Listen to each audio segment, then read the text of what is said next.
All right, Shalom. I want to give all praises, honor, and glory to Yahweh, Ba'ashem Yahushua, Ba'ashem Rakah, Kodash, double honors to apostles of GMS, and the sincere Shalom to the brothers out here pushing this truth and sincerity. Now, I thought about this because me and the elder was talking about something. Actually no, it was me and my brother was talking about something one time. And it kind of clicked in my head, and I think I've done something videos similar to this, but I don't see many. I haven't seen anybody really go into this a lot. But I always found how stupid they try to separate the whole gender and sex thing, and it's just downright stupid. Because it's only here in America, really. And I'm gonna go further into it. So when you look into the list of genders, naturally anybody says genders and sex is the same thing, which is correct.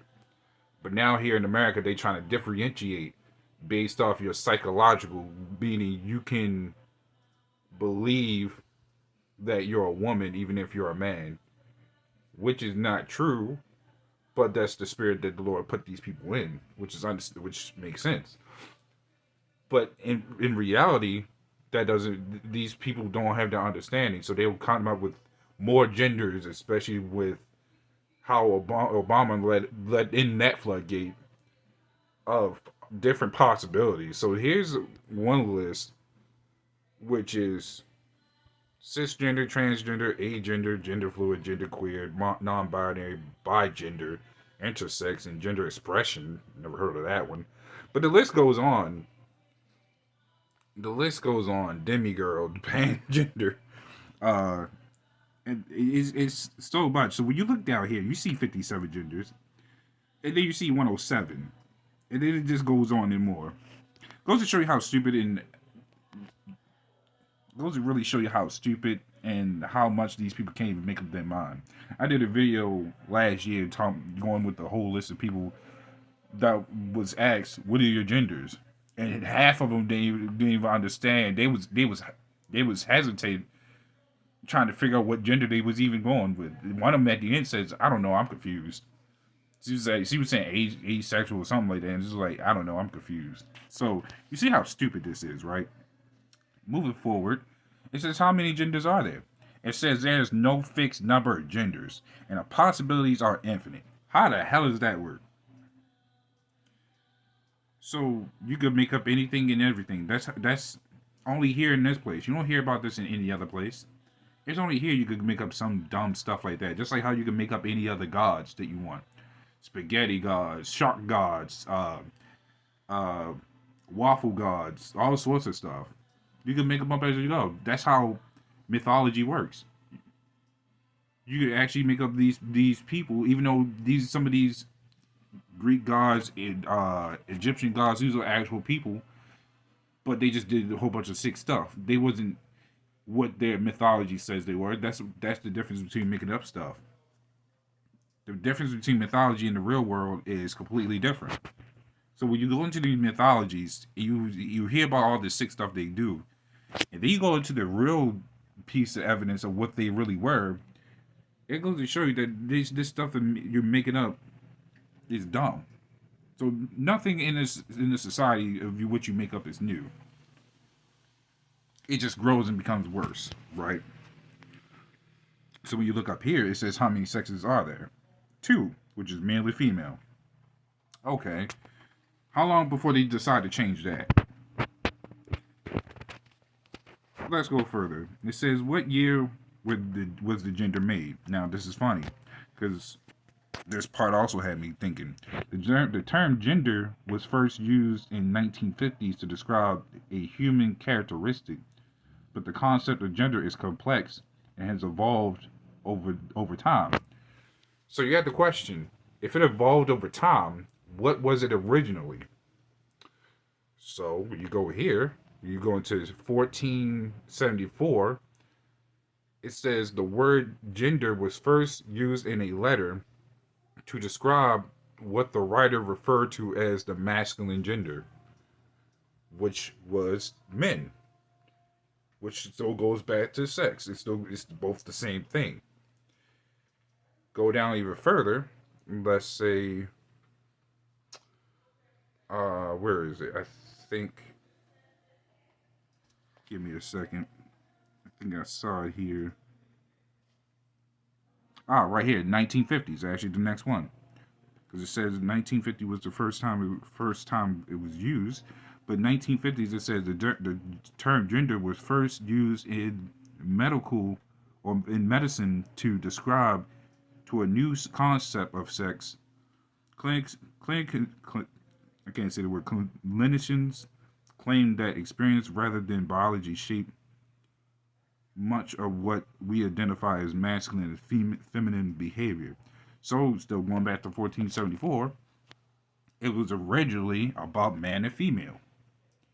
Then 1950, they wanted to try to push it a little bit further, but it was never really talked about because it still says to basically shape what we identify as masculine and feminine behavior, which in their terms they would try to say a man could be who is a flame can be or to be women like, but in reality it still goes back to man and female. So I'm going to get this scripture starting off. This is 1 Corinthians 14:31. It says, "For ye all prophesy one by one, that all may learn and all may be comforted. And the spirits of the prophets are subject to the prophets. For for Yahweh is not the author of confusion, but of peace, as in all churches of the saints." Now, for the understanding of it, just because the Lord created stuff like this does not mean he's the author of it. What I mean by that, let's go into the definition of it. So the definition in the online etymology says father, creator, one who brings about, one who makes or creates. So you would think, but that just means that he's the author of it then. Not necessarily, no. Because guess what? Who did he choose? And who did he choose within what he chose? He chose Israel, and then within that he chose his elect. His elect is not doing these things that these people are out here doing. So what Yahweh and Yahawashi is the author of is what the prophets are told to do and go out about, because he's about the balance.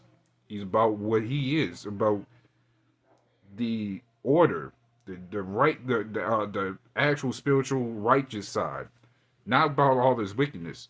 Again, just because he made it does not mean he's the author of it. That's what separates it. This is just one big play. Anybody like in the movies, you gotta make the villain, but that does not mean that the writer is the author of the villain. Because guess what? If he wants the good guy to win, that's who the producer is the author of. He's the author of that God on the good side winning, because that's how it works. So, and this works the same way.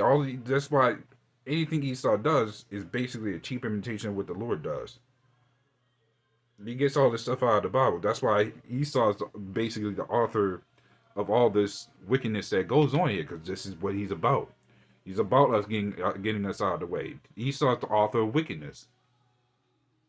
He's the one who basically in this era, in this time and era, he's the author of wickedness, because this is what he brings about left and right, about destruction, death, plagues, flaminism, and also and all sorts of other stuff that he puts out there. So this works in the same way. This is Psalms 141:8. But my eyes are unto thee, O Yahweh the Lord, and thee is my trust. Leave not my soul destitute, which basically means in ruin. Keep me from the snares which they have laid for me, and the gins of the workers of iniquity. Self-explanatory. Let the wicked fall into their own nets, while it's that I withal escape. So there you have it. Let these people fall into their wickedness. This is why the Lord separates who He wants. And again, we're not even sure who's of the elect, but that's what we hope for. We strive for that election because we don't want to be falling into the snares of Esau, the world that we've been. A lot of us has been raised in. We came out of that world, but we don't want to go back into it. Some do. And you sit here and wonder how is anybody able to go back after being here? But again, that's the Lord. That's why we're supposed to fear him. Because he could change a person just in the snap, just like how he changed us coming in. He could change us going right back out. So again, that's something to be feared because we don't want to be one of the wicked ones that falls in that nets. We want to be the ones rescued out of this.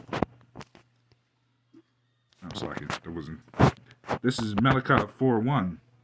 It says, "For behold, the day cometh that shall burn as an oven, and all the proud, yea, and all that do wickedly."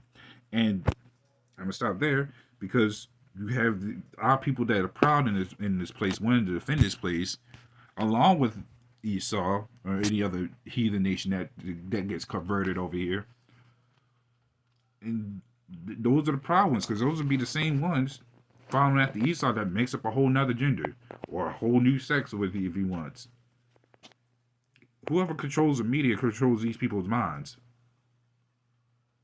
And that's why we pray constantly to make sure we out of this one, that we want to get out of this mess. But I'm gonna keep going. It says, "Shall be stubble, and the day that cometh shall burn them up, saith the Lord of hosts, that it shall leave them neither root nor branch."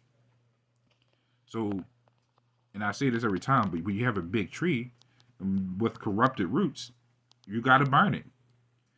Cutting it down ain't enough. You got to burn it because it's poisoning the land. And guess who's poisoning this land? This place, along with these other empires that's in rulership. They got to fall too because they're part of the roots. They had their hand in trading business, bringing over other stuff, and making us the consumers. Why they make money off of us. So this place falls, and along with the other place falls a domino effect. But that's all I have going to that. So, Lord willing, this is edifying. And with that, shalom.